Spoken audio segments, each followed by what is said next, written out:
사무엘상 5장 1절부터 5절까지의 말씀을 봉독하겠습니다. 블레셋 사람이 하나님의 궤를 빼앗아 가지고 에베네셀에서부터 아스돗에 이르니라. 블레셋 사람이 하나님의 궤를 가지고 다곤의 당에 들어가서 다곤의 곁에 두었더니 아스돗 사람이 이튿날 일찍이 일어나 본즉 다곤이 여호와의 궤 앞에서 엎드려져 그 얼굴이 땅에 닿았는지라. 그들이 다곤을 일으켜 다시 그 자리에 세웠더니 그 이튿날 아침에 그들이 일찍이 일어나 본즉 다곤이 여호와의 궤 앞에서 엎드려져 얼굴이 땅에 닿았고 그 머리와 두 손목은 끊어져 문지방에 있고 다곤의 몸뚱이만 남았더라. 그러므로 다곤의 제사장들이나 다곤의 당에 들어가는 자는 오늘까지 아스돗에 있는 다곤의 문지방을 밟지 아니하더라. 블레셋 사람들이 이스라엘을 격파하고 법궤를 빼앗아 왔습니다. 말하자면 하나님께서 블레셋의 포로가 되시며 그들이 섬기는 다곤 신 아래 사로잡힌 꼴이 되었습니다. 그러나 아침이 되어서 가보니 법궤 앞에 다곤 신이 엎드려 있고 결국 그 다음 날에는 목과 손이 잘린 모습으로 엎드려 있는 것을 보게 됩니다. 하나님께서 승리하신 모습을 잘 그리고 있습니다. 그러나 문제는 왜 하나님은 하나님의 하나님 되심을 이스라엘과 함께하여 블레셋을 전쟁에서 이기는 식으로 하시지 않고 이스라엘을 패배시키고 그래서 당신이 포로가 되어 가시는 이런 수모를 겪으신 후에 적진에서 승리를 다시 이렇게 역전시켜서 만들어내시는가 우리로 생각하게 합니다. 여기는 중요한 이유가 있습니다. 말라기 1장에 가시면 여러분 그 말라기는 구약성경 맨 마지막 책입니다. 그러니까 마태복음 바로 앞에 책입니다. 1장 11절 만군의 여호와가 이르노라 해 뜨는 곳에서부터 해 지는 곳까지의 이방 민족 중에서 내 이름이 크게 될 것이라. 각처에서 내 이름을 위하여 분향하며 깨끗한 제물을 드리리니 이는 내 이름이 이방 민족 중에서 크게 될 것임이니라 라는 기이한 선언을 만나게 되시는데 왜 하나님은 이스라엘 밖에서 크시며 이방 민족 중에서 영광을 나타내시는가? 다시 말해서 이스라엘하고는 왜 함께 그 영광을 나타내시지 않는가 하는 것이 이스라엘 전 역사에 걸쳐서 하나의 문제가 됩니다. 하나님이 특별히 선민으로 뽑고 그들의 하나님이 되기로 약속한 이스라엘은 역사적으로 볼 때 결국 그 신앙에 있어서 실패하여 바벨론 포로가 되는 것으로 끝이 나는 셈입니다. 물론 회복되어 오고 예수님 오실 당시에는 로마의 속국이 되어 있기는 해도 그 나라를 다시 찾지만 이스라엘의 중요한 의미로서의 역사적 내용은 바벨론 포로에서 즉 실패로 마치고 맙니다. 하나님께서 이스라엘의 하나님이 되기로 하셨고 이스라엘을 자기 백성으로 삼았는데 왜 저들과 함께하는 일에서 실패하시고 이스라엘 밖에서 또는 다른 편으로 이방 민족과 함께 당신의 영광을 선포하시는가? 오늘 우리 이 사무엘상 5장 내용에서도 이스라엘의 하나님으로서 그의 백성 이스라엘을 전쟁에서 이기게 하는 일은 안 하시고 저들을 실패케 하시고 사로잡혀간 곳에서 남의 땅 적국 그것도 그들이 섬기는 거짓된 신 우상 다곤의 신전에서 그의 승리를 일궈내시는가 하는 것입니다. 여기는 이런 중요한 문제가 있습니다. 이스라엘의 실패에 중요한 핵심되는 내용들에 대한 교훈은 이겁니다. 하나님은 종교라는 이름으로 신앙이라는 이름으로 조종할 수 있는 대상이 아니다 하는 것입니다. 이스라엘의 실패는 저들이 하나님을 자신들의 신으로 섬기고 있고 그 뜻을 잘 따르고 있다라는 확신 속에서 일어납니다. 우리가 앞에서 살펴본 대로 하나님이 함께 하시는 나라이기 때문에 당연히 이길 것으로 생각했다가 첫 전투에서 패배했을 때 하나님의 임재를 분명히 하기 위해서 법궤를 모셔왔습니다. 그리고 이제 하나님이 우리 진중에 들어왔으니까 당연히 이길 것이라고 생각했다가 패배한 것이 본문의 중요한 배경입니다. 하나님이 이스라엘 백성의 이런 신앙과 이런 식의 확신에 대하여 찬물을 끼얹는 것은 거기 중대한 기독교 신앙의 오해가 있기 때문입니다. 그것이 뭐냐? 이스라엘이 가졌던 확신은 저들이 가진 예배의식, 제사제도, 율법, 할례 이런 것들입니다.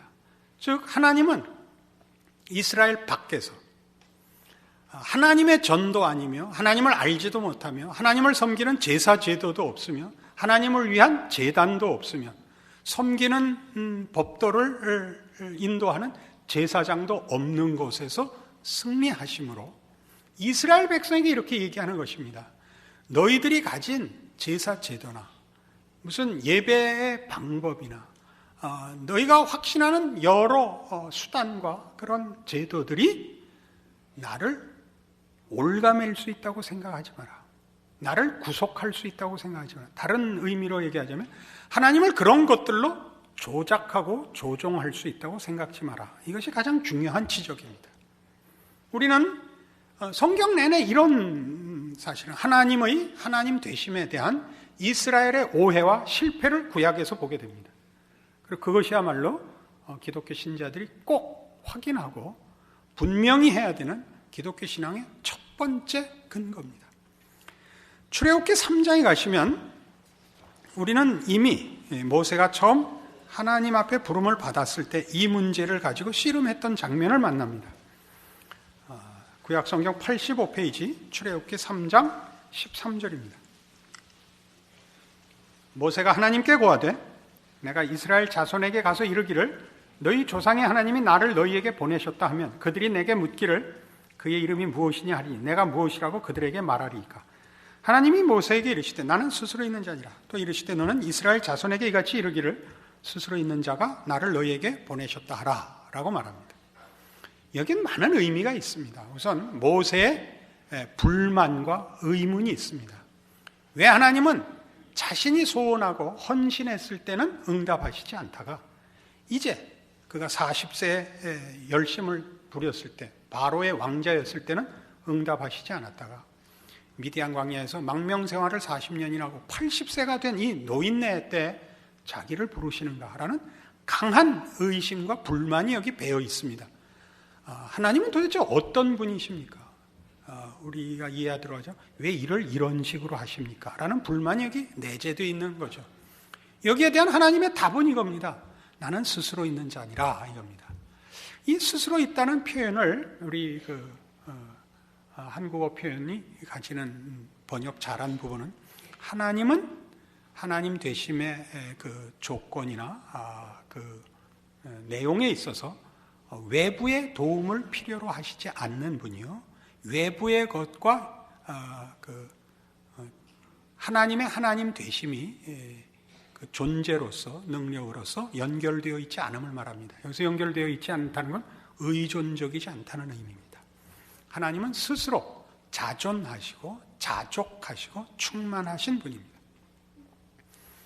하나님의 하나님 되시는 일에 대하여 외부적인 것이 하나님에게 영향을 미칠 수 없습니다.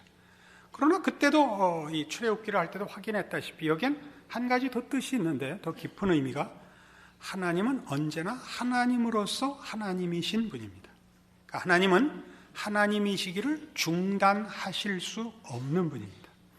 그 하나님의 하나님 되심을 중단할 수 없음을 디모데후서에서는 이렇게 증언합니다. 주는 일향 미쁘시니 자신을 부인하실 수 없으리라 이겁니다. 하나님은 하나님의 하나님 되심을 중단하시거나 변형하거나 왜곡하거나 차별화할 수 없습니다. 하나님은 늘 충만하시고 온전하신 하나님입니다. 즉 하나님은 주권자시고 능력자이시고 유일하신 권위입니다. 그러니까 이 하나님은 먼저 뜻을 가지며 계획하시며 그 방법을 정하시며 내용을 만드시는 분입니다.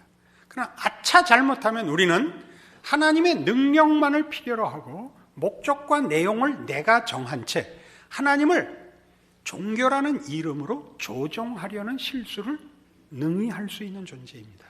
이것이 이스라엘의 반복되는 실패입니다. 그래서 이스라엘에 자꾸 우상이 등장을 하죠. 우상이란 뭐죠? 능력은 갖고 있고 그 생각은 없는 존재죠. 우상이란. 그러니까 그 우상에게 내 필요와 내 목적을 이루기 위하여 그 우상이 만족하는 것을 주어 내 필요를 얻어내는 능력만을 뺏어가려는 것. 그래서 만들어낸 게 우상입니다. 그러니까 하나님은 그런 우상이 되는 것을 거부하시는 것이 이 사건의 중요한 내용입니다. 하나님께서 이스라엘 지경 밖에서 이방 중에서 영광을 받으신다는 의미는 바로 그것입니다. 너희가 내게 말하자면 진심을 바친다, 나를 경배한다, 나를 찬송한다 하는 것으로 나를 붙잡아 너희들의 목적과 수단으로 쓰려고 하지 마라. 나는 그런 하나님이 아니다. 내가 하나님이다. 그래서 우리 호세아에서 이스라엘 백성의 실패를 꾸짖는 호세아 선지자의 꾸중이 무엇이었습니까? 너희가 지식이 없으므로 망하는도다였습니다. 무슨 지식? 하나님을 아는 지식. 하나님을 아는 지식이라는 건 이해와 정보의 문제가 아니라 바로 이겁니다. 하나님만이 시작이시고 과정이시고 운명이신, 결국이신 유일한 창조주입니다. 그가 정하는 겁니다. 그럼 우리는 내가 정하고 내가 만들고 내가 욕심낸 것을 얻는 방법으로만 하나님을 자꾸 쓰려고 합니다. 그 문제에 대한 하나님의 꾸중이요, 말하자면 이스라엘에 대한 책망입니다. 그러나 이 문제는 여기서 그치지 않습니다. 더 나아갑니다. 어떤 문제로 더 나아가느냐 하면 이런 하나님을 수단으로 쓰고 하나님을 방법으로 쓰고 자기 욕심을 채우려는 인간의 생각들은 하나 더 나가서 이 하나님을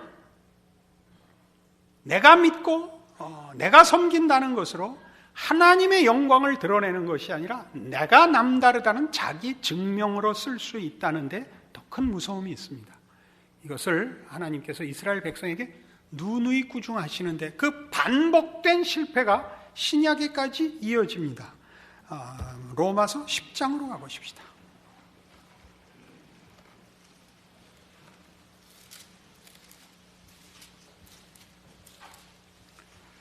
신약성경 252페이지 로마서 10장입니다.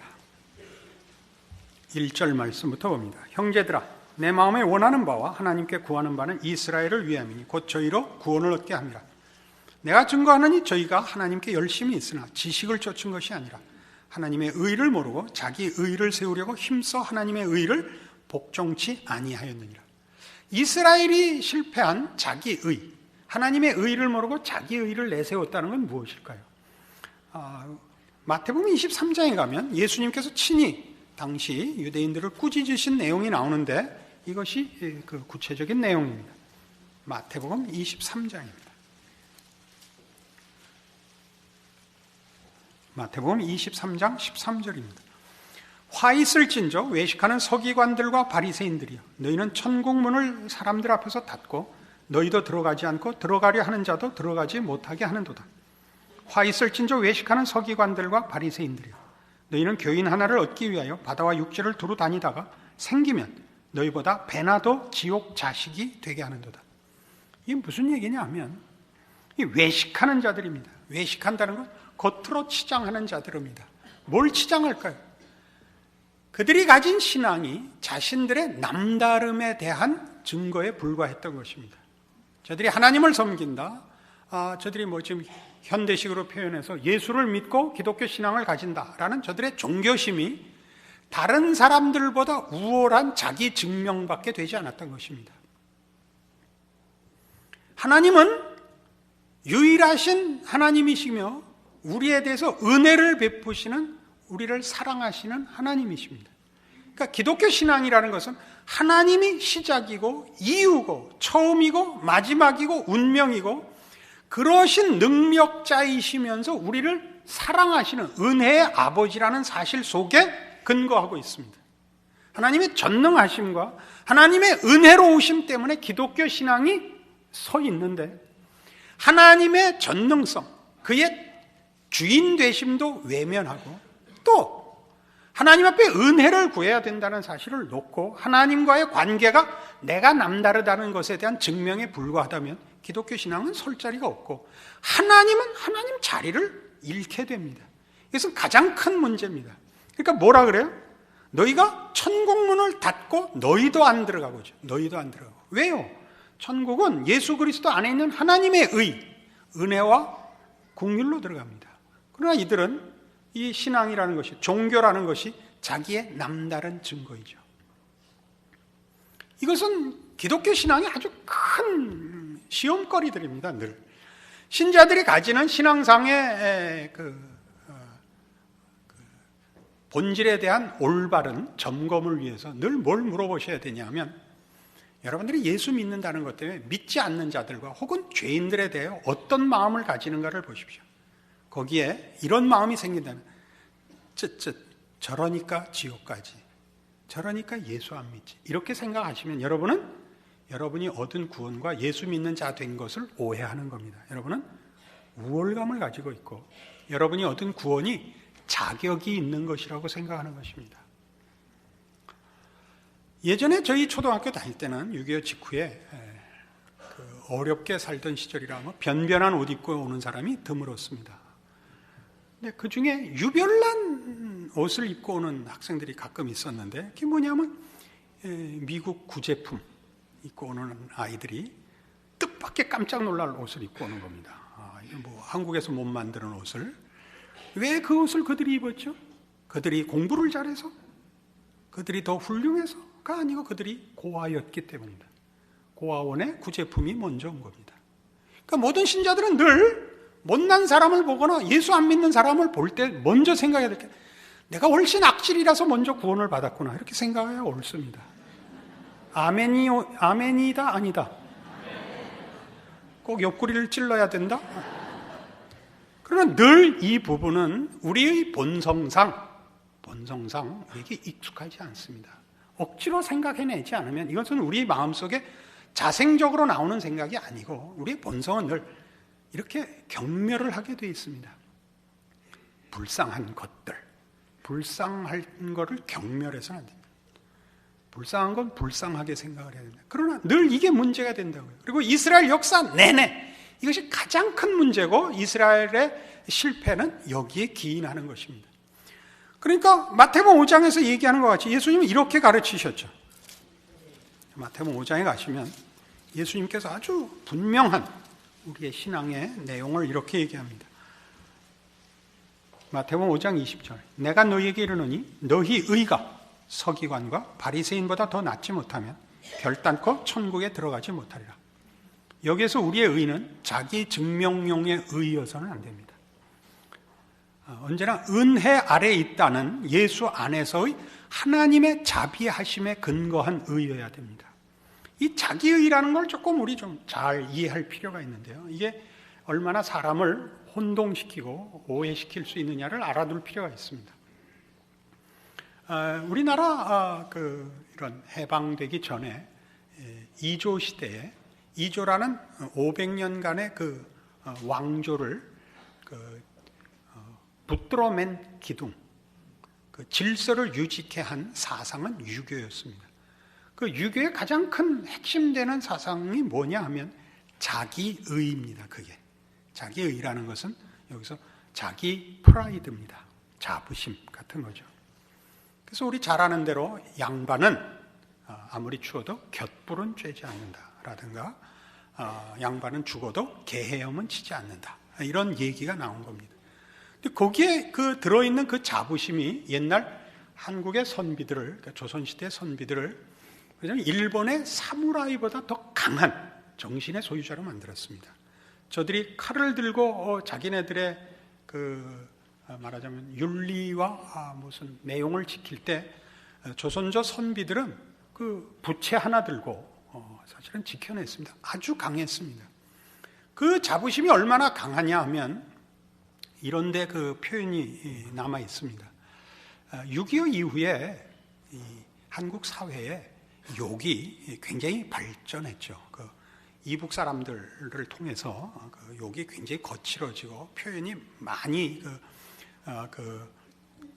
심해졌는데, 내용상으로는 더 심해지지 않았습니다. 내용은 2조 때 했던 그 욕이 제일 큰 욕으로 아직도 그 내용상 왕좌를 차지하고 있습니다. 지금도 그 뼈대 있는 집안에서는 이 욕을 합니다. 이 욕은 아주 무서운 욕입니다. 표현에서는 무섭지 않습니다. 내용이 그렇습니다. 그게 뭐냐? 이놈입니다. 이놈. 별거 아니죠. 요즘 다른 표현하면. 이놈이라는 표현은 뭐냐 하면 선비가 되기는 아예 그런 놈, 수준 있는 인간이 되지 못할 놈이라는 표현입니다. 그러니까 평생 그렇게밖에 못 살 수준의 인간의 고급한 내용에 근접하긴 아지네라는 말 아나? 글러먹은 종자라는 뜻입니다. 그러니까 그 이상 표현을 하지 않고 또 그 표현으로 충분히 그 욕을 한 자의 자부심과 그 욕을 먹은 자의 그 괄세가 넉넉히 전달됐던 욕입니다. 이것이 이시 조선을 버텨낸 자부심이라고요. 이스라엘은 말하자면 하나님을 모신다는 걸 이런 식으로밖에는 이해를 못했고, 그것이 통렬하게 하나님으로부터 꾸중을 받아서 이스라엘은 지금 사무엘상에서는 블레셋에게 이 곤욕을 치르고 있고, 그리고 결과적으로 바벨론 포로를 당하고, 그리고 예수님이 오셔서 죽으셔야 했던 그런 내용의 일입니다. 따라서 우리는 이 문제에 대해서는 정말 분명하게 해야 합니다. 무엇에 대해서? 하나님과 우리 사이에 신앙이라는 것, 하나님을 하나님이라고 부르고 하나님의 자녀라고 스스로를 인정하는 신앙 고백과 내용에 대한 이해는 하나님과 우리의 관계가 공로나 조건에 의해서 성립되어 있지 않다는 걸 알아야 됩니다. 내가 하나님 앞에 나올 자격이 있고 하나님 앞에 무엇을 요구할 조건이 있다고 생각해서는 기독교 신앙은 존재하지 않습니다. 그건 언제나 은혜 위에만 있습니다. 우리는 대표적인 예로 로마서 5장을 들 수 있습니다.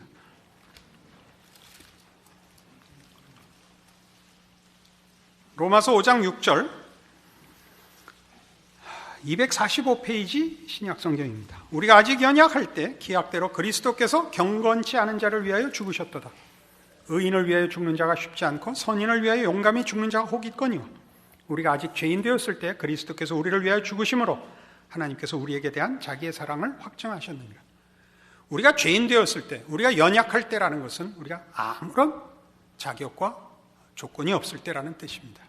우리는 하나님을 알지도 못했고, 물론 우리의 필요를 위하여 기도하지도 않았고, 무슨 하나님이 우리에게 갚으셔야 할 만한 어떤 조건을 만들어낼 수도 없었던 때 하나님께서 이유가 되시고 먼저 시작하사 오늘날의 구원이 이루어진 것입니다. 그러나 아까 로마서 10장에서도 살펴본 바와 같이 우리는 이스라엘 백성이 그랬던 것처럼 우리의 신앙과 하나님 앞에 받은 은혜와 구원이 마치 우리에게 이유가 있기 때문인 것 같이 늘 생각하는 족속입니다. 인간의 죄의 본성입니다. 자기 안에 가치가 있다고 생각하는 것.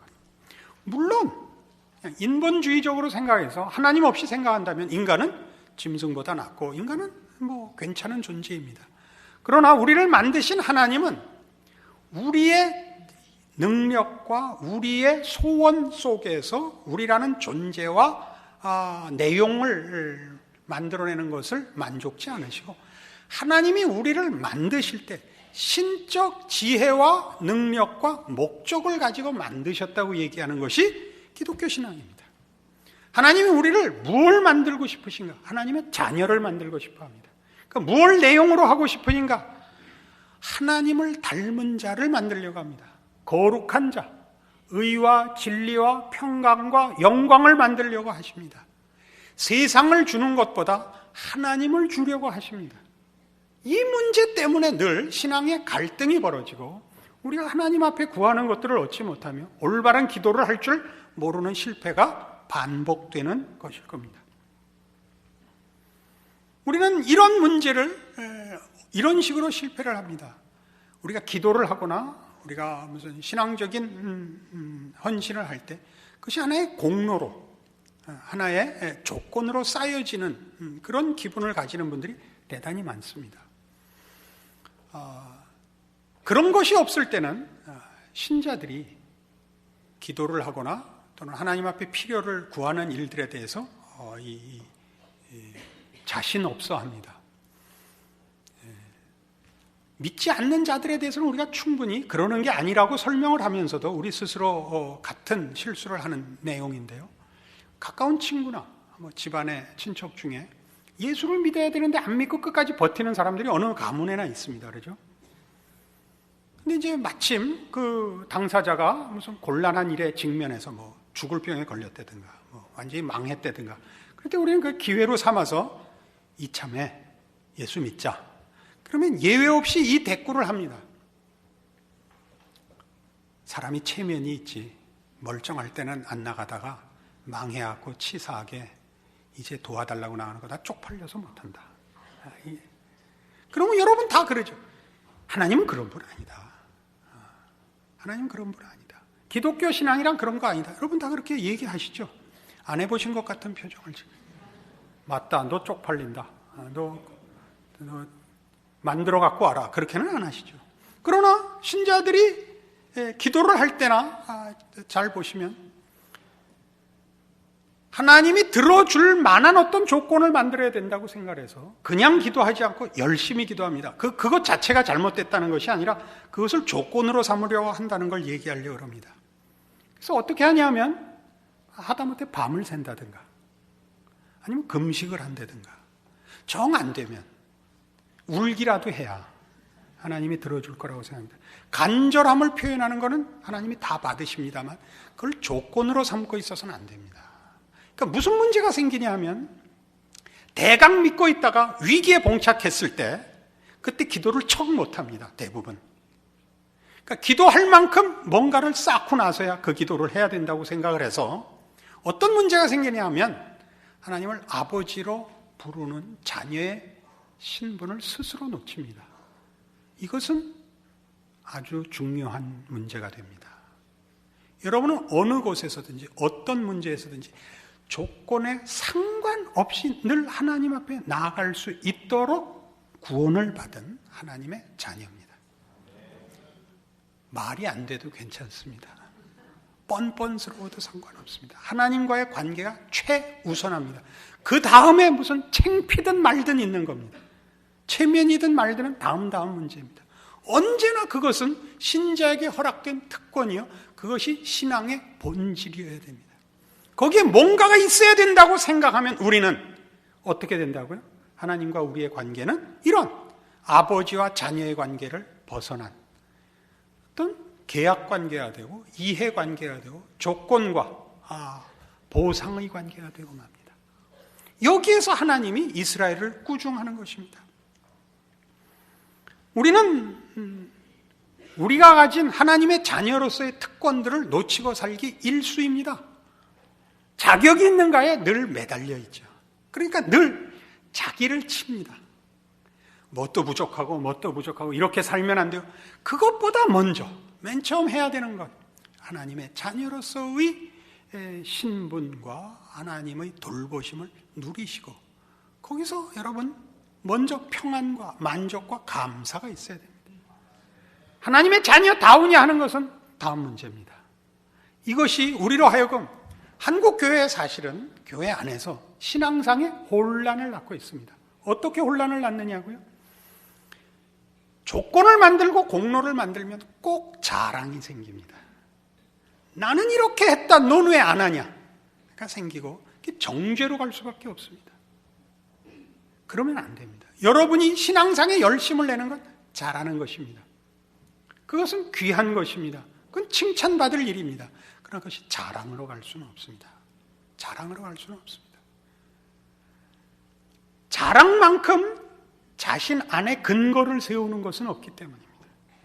그리고 자기 안에 근거를 세우기 시작하면 상대방에게 너의 근거는 무엇이며 그 근거 위에 쌓아놓은 건 얼마나 되느냐고 묻기 시작을 합니다.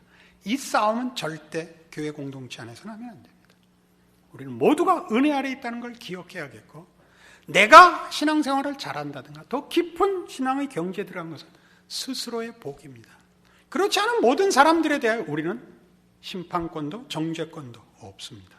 그리고 그것으로 인하여 서로 시험받아서는 안 됩니다. 그게 뭘 한 거냐? 예수님께서 그토록 화를 내신 외식하는 서기관과 바리새인들이 되는 겁니다. 그리하여 천국문을 막게 만들고 자기네들이 불러다가 자기보다 더한 자를 만드는 악순환을 만들어냅니다. 교회는 그래서는 안 됩니다. 교회는 그래서는 안 됩니다. 교회는 무한히 용서받는 것, 오직 하나님 앞에 사람이 서서 그 은혜를 입는 곳이어야 합니다. 이것이 방해받아서는 안 됩니다. 만일 그렇게 되면 하나님은 교회도 깨고 나가실 겁니다. 교회가 이 하나님을 이런 오늘 얘기한 대로 제의로 제사, 제도나 예배, 의식으로 붙잡아 놓거나 공로나 조건은 경쟁으로 하나님을 붙잡아 놓으면 하나님은 그 교회 깨실 겁니다. 당연히 그렇습니다. 하나님은 유일하신 하나님이요, 은혜로우신 하나님이요, 우리의 아버지십니다. 이것이 우리 믿음의 전부이며, 그렇기 때문에 많은 신앙적인 책임과 신앙적인 실천이 요구되는 겁니다. 무엇으로서요? 조건으로서가 아니라 우리의 자랑으로서, 감사로서, 그리고 진정한 하나님이 만드신 목적하신 인간의 가치로서 우리에게 요구되는 것입니다. 그 신자의 복된 삶을 사는 여러분들이시기를 바랍니다. 기도하십시다. 하나님 아버지 은혜를 감사합니다. 하나님이 우리 아버지시고 우리가 그 자녀이며 하나님의 하나님 되심을 무엇으로도 구속하거나 변형시킬 수 없습니다. 우리의 믿음 없는 것을 돌아보시며 우리의 못난 것을 돌아보시며 오직 하나님의 하나님 되심으로 은혜로 찾아오신 하나님을 증거하며 그 안에서 우리의 존재와 삶을 기뻐하는 신자의 마땅한 책임을 감당하는 우리 되게 하여 주시옵소서. 예수님 이름으로 기도합니다. 아멘.